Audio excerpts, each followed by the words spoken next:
తిరుమల తిరుపతి దేవస్థానం ఈ ప్రసాదాలకు సంబంధించినటువంటి వివాదాల నేపథ్యంలో ఒక కీలక నిర్ణయం తీసుకోవటం జరిగింది. అది కూడా ఏంటి అంటే 22 కోట్ల రూపాయలతోటి ఒక ప్రత్యేకమైనటువంటి ల్యాబ్ని ఏర్పాటు చేయాలి అని చెప్పి టీటీడీ నిర్ణయం తీసుకోవటం జరిగింది.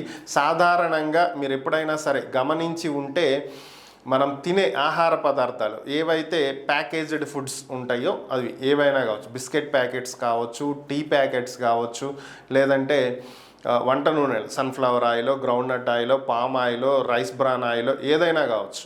అలానే any kind of food items ఏవైనా సరే ఆ ప్యాకెట్స్ మీద మీరు గమనించినట్లయితే FSSAI అని ఉంటుంది.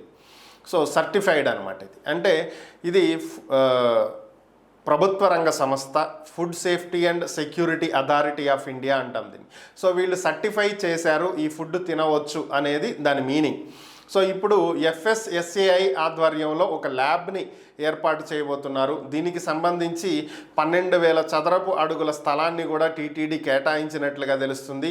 దీనికి 22 కోట్ల రూపాయలను కూడా టీటీడీ కేటాయించినట్లుగా తెలుస్తుంది. ఇక నుంచి తిరుమలకు వచ్చేటువంటి ప్రతి ఆహార పదార్థాన్ని కూడా ఈ ల్యాబ్లో చెక్ చేస్తారు. అంటే కేవలం లడ్డూ తయారీలో ఉపయోగించేటువంటి పిండి, నెయ్యి, డ్రై ఫ్రూట్స్, జీడిపప్పు, కిస్మిస్ ఇవే కాకుండా అక్కడ ప్రతి నిత్యం వేల మందికి, లక్షల మందికి అన్నదానం చేస్తూ ఉంటారు తిరుమలలో.